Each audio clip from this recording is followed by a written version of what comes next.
The welfare of the nation depends on the railroads. I wonder just how many people up and down all the main streets realize that. And Russ, to haul the same load carried by one big freight train would take a convoy of heavy trucks 10 miles long. Just one train, mind you.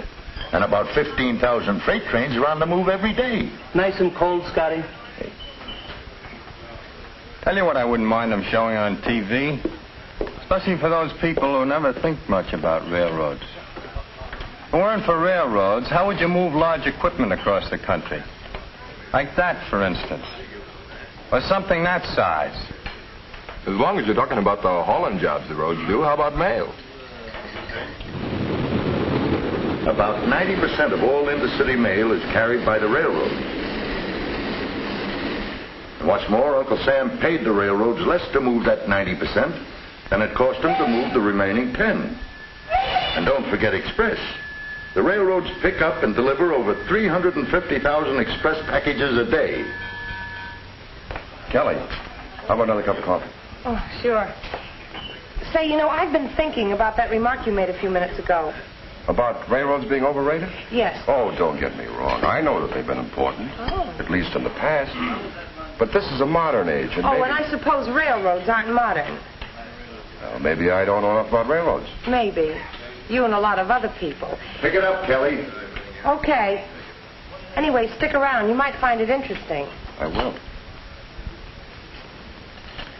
You know, there's another story they could put on TV. See you later. So long, Pete. Yeah. About all the advances the railroads have made. Correction. Are making all the time. At a cost of over $1 billion a year. And all their own dough. I mean, private capital.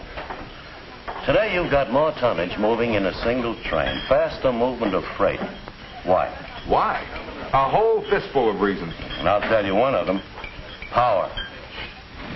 Take the new diesels. They've speeded up switching and train makeup operations. And at this moment, new diesel power is pulling greater tonnage trains than ever before. And pulling freight at passenger train speeds, too. Diesels are hauling 3/4 of the nation's rail traffic. And even newer types of power are being tested all the time. Right along with the new motive power, you can talk about the advances in air brakes. Added power made faster, heavier trains possible. Advances in air brakes make it practical. The force it takes to stop a freight train going 60 miles an hour would be enough to lift that whole train 10 stories in the air. That's a lot of force. How many people realize that with a simple movement of a single lever, an engineer can put that kind of force into action? With just one lever, he has complete and positive control of the longest and heaviest freight train on the steepest grades. Because of air brake improvements, even the fastest train loads of livestock or fragile merchandise can be brought smoothly and swiftly to a stop without injury or damage. But power and brakes are only part of the story. Why, today trains run with greater regularity and dependability, yet with greater safety than ever before, because of the big advances made in the signal systems. With today's modern systems, trains can automatically control signals behind them. Following trains get an immediate and clear picture of conditions ahead. The wayside signals are duplicated in locomotive cabs. Regardless of outside conditions, the engine man always has a clear vision of the signals which ride with him in the cab. Nowadays, two-way train traffic can move with greater speed and safety over single-track systems than ever before. Why? Because train traffic can be handled by signals over hundreds of miles of track from a remote tower by a single man. Lights show the location of every train. By simply flipping levers, he can put trains on sidings.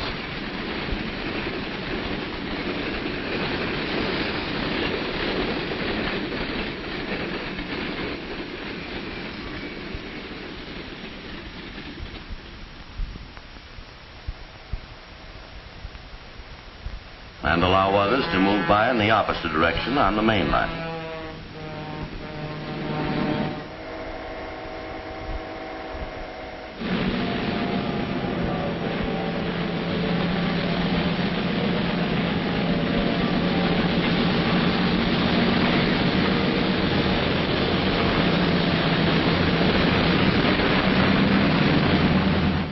Faster train movements, safer. I wonder how many folks know why. Well, Bill, there's this to be said. New communication methods doing a lot to speed up train movement, eliminate delays, and increase safety.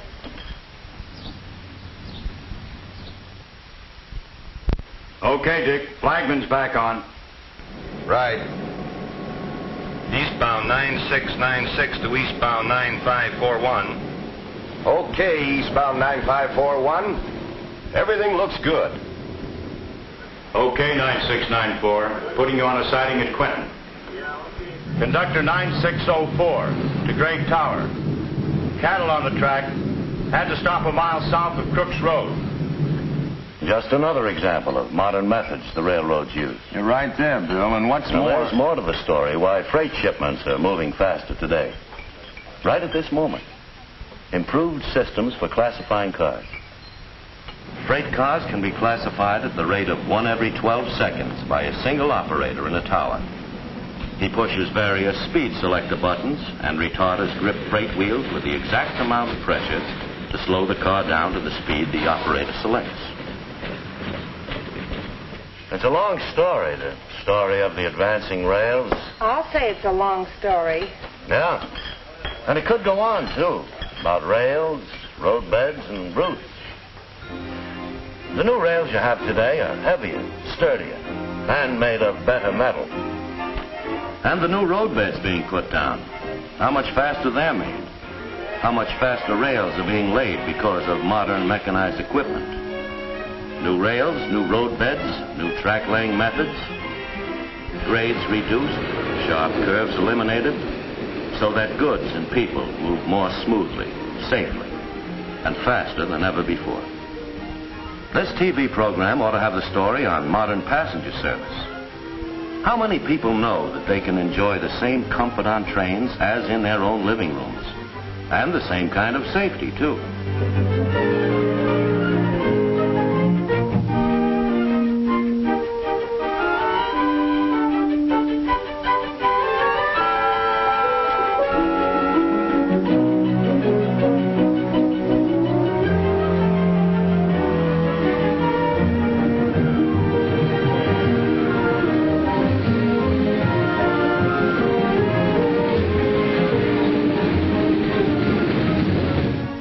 It would be a mighty interesting story on passenger service, believe me. Bill, telephone. Okay, Kelly, thanks.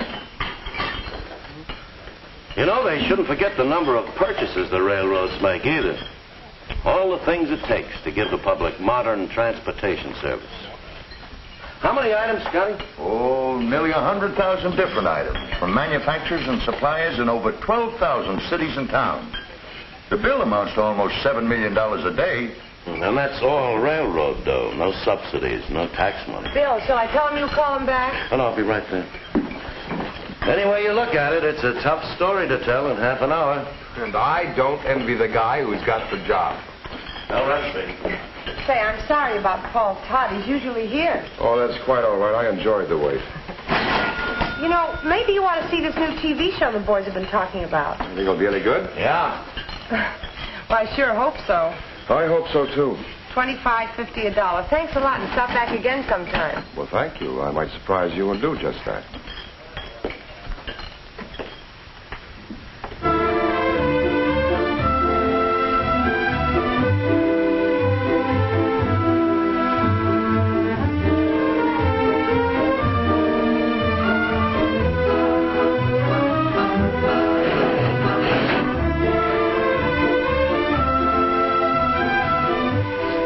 Kelly, did you know that 4,500... Oh, Scotty, not tonight. Now, figures don't lie. Why, thank you, Scotty. Good night, Kelly. Tonight we bring you another in a series of public service programs featuring the American private businesses upon which our whole way of living depends. This is a story which begins in the research centers and laboratories of railroads, railroad associations, universities, engineering societies, and in the research facilities of thousands of suppliers and manufacturers. This is the story of the advancing rails, It's an important story, for no matter who you are, where you are, or what you do, the railroads influence your life and the way you live. Tonight we present the story of the nation's railroads, a story happening at this moment. Hey, that fella's face looks mighty familiar. It should.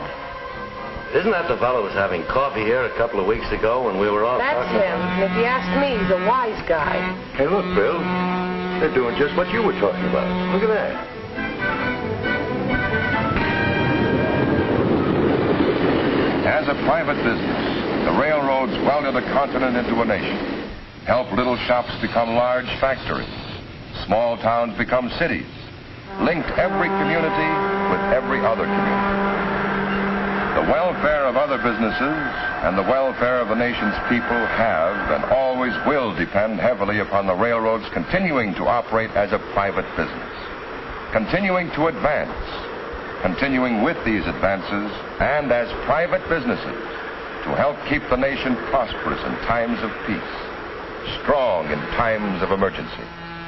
Under a free and enterprising system of business operation, the railroads can serve you best at this moment and as they work on through every moment of every day and night.